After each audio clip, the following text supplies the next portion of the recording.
অপেক্ষা করার আর কোনো দরকার নেই। শুভ দুপুর বন্ধুরা, তোমরা কেমন আছো? নিশ্চয়ই সবাই ভালোই আছো। দেখো আমিও খুব ভালো আছি। সকাল থেকে উঠে আমার কাজকর্ম করতে কাজ করতে করতে রান্না করতে করতে আমি খুব ভালো আছি গো।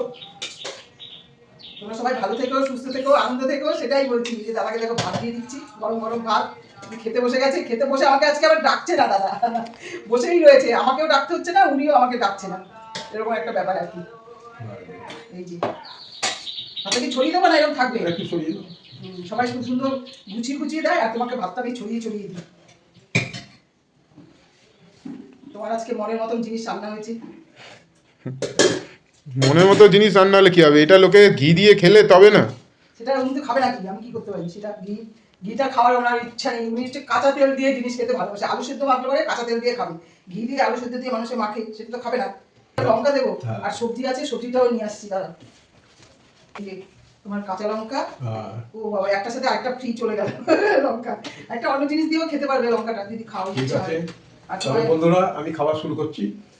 সুন্দর বেগুন ভাজা দিয়েছে, বেগুন ভাজা দিয়ে ভাত মেখেছি। Good boy, good boy. আমি বেগুন ভাজা দিয়ে খাবার শুরু বন্ধুরা করছি। 100 দিয়ে দিল তোমাকে আজকে। তোমার কি সবজি তরকারিটা দেবো? সবজি দেবে, দাও এখানে। এই দেখো আজকে সবজি করেছি, কালকের মতনই সবজিটা করেছি আজকেও। পেঁয়াজ কালি, আলু, কুমড়ো এইসব দিয়ে করেছি। এই যে খুব সুন্দর লাগছিল কালকে সবজিটা, কিন্তু দারুণ লাগছিল। কি আমার তো অন্তত ভালো লেগেছে। রুটি দিয়েও বেশ ভালো লাগছিল খেতে। হ্যাঁ খুব সুন্দর তরকারিটা, খুব আচ্ছা, এত সুন্দর গন্ধ বের হচ্ছে। তুমি কি ইলিশ মাছ রান্না করেছো নাকি? কিসের গন্ধ? হ্যাঁ, ইলিশ মাছ গন্ধ লাগছে। তাই হুম। তুমি বাজার থেকে ইলিশ মাছ এনেছো? না, আমি তো ইলিশ মাছ জানিনি। তাহলে ইলিশ মাছের গন্ধ পাচ্ছ? কিন্তু গন্ধটা বেশ একটা সুন্দর ইলিশ মাছ গন্ধ হ্যাঁ লাগে। দিচ্ছি গন্ধটা, ইলিশ মাছের গন্ধ, সেটাই নিয়ে আসছি। দাঁড়াও, এই সবজি দিয়ে খেতে থাকো তুমি। সবজিটা এই পাশে রাখি আমি। দাঁড়াও নিয়ে আসছি ইলিশ মাছটা। এই যে ইলিশ মাছ গন্ধ পাচ্ছ? এই যে তাহলে তুমি কি বাড়িতে ইলিশ মাছ রেখেছো? হ্যাঁ, দেখাচ্ছি, দেখো ইলিশ মাছের গন্ধ পাওয়া যাচ্ছে। যে এই দেখো কি করেছি দেখো। বাহ বাহ, ভাপা করেছো? হ্যাঁ আজকে একটু নতুনত্ব করে রান্নাটা করলাম আমি। এই যে দেখো, বুঝেছো? কুমড়ো পাতায় খয়রা ইলিশ ভাপা করেছি আজকে।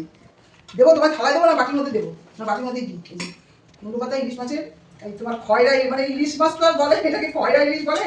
এইটা দেখো কুমড়ো পাতা দিয়ে সর্ষে দিয়ে তোমার এই যে ভাপার মতন করে রান্না করেছি।